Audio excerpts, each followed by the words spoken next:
今天帮一位同事修一下这个 switch， 这个 switch 呢，主要的一个问题，这个左手边的这个摇杆不太好，要帮他换一个。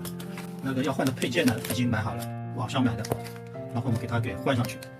首先我们先拿螺丝刀把这个螺丝给它拆开，先把这边上的4个螺丝给它拆下来，然后拆左右的4个螺丝，这个螺丝是这种 Y 字形的螺丝刀，然后用撬棒把这个壳给它撬开。这里有条缝啊，还是比较好撬的。好，这个壳就打开了。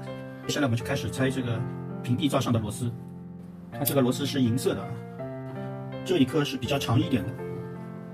好，然后我们就可以把平地罩把它给打开了。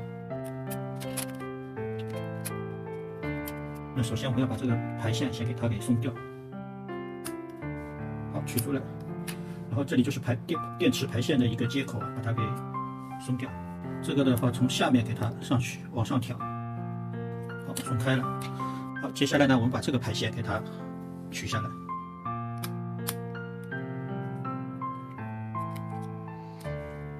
按下去呢，这里是一个麦克风，这个麦克风把它给取下来。麦克风上这里有一颗螺丝，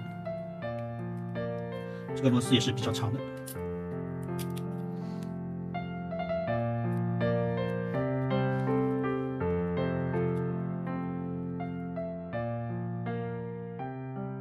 然后把这个排线拔出来，轻轻的用镊子给你把它推出来。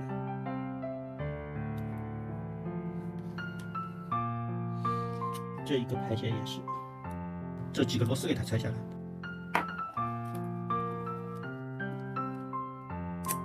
好，接下来我们看到这个摇杆单元了，我们只要把这2个螺丝给它卸下来。好，这个就拿下来了。接下来我们把买来的这个摇杆给它换上去，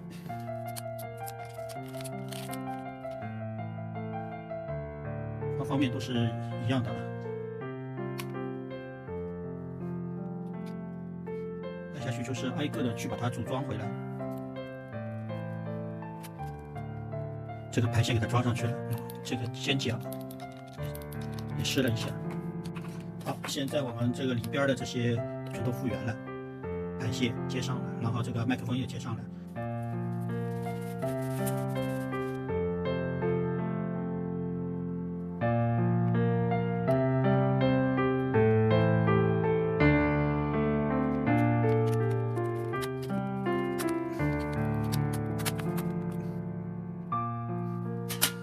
好，整个机器就组装完成了。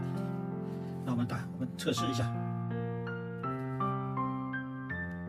摇杆非常好，非常的灵活。每个游戏不能下载，就这样吧。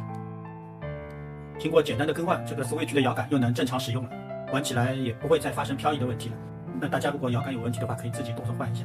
好了，本期视频就到这边，谢谢大家观看，我们下期再见，拜拜。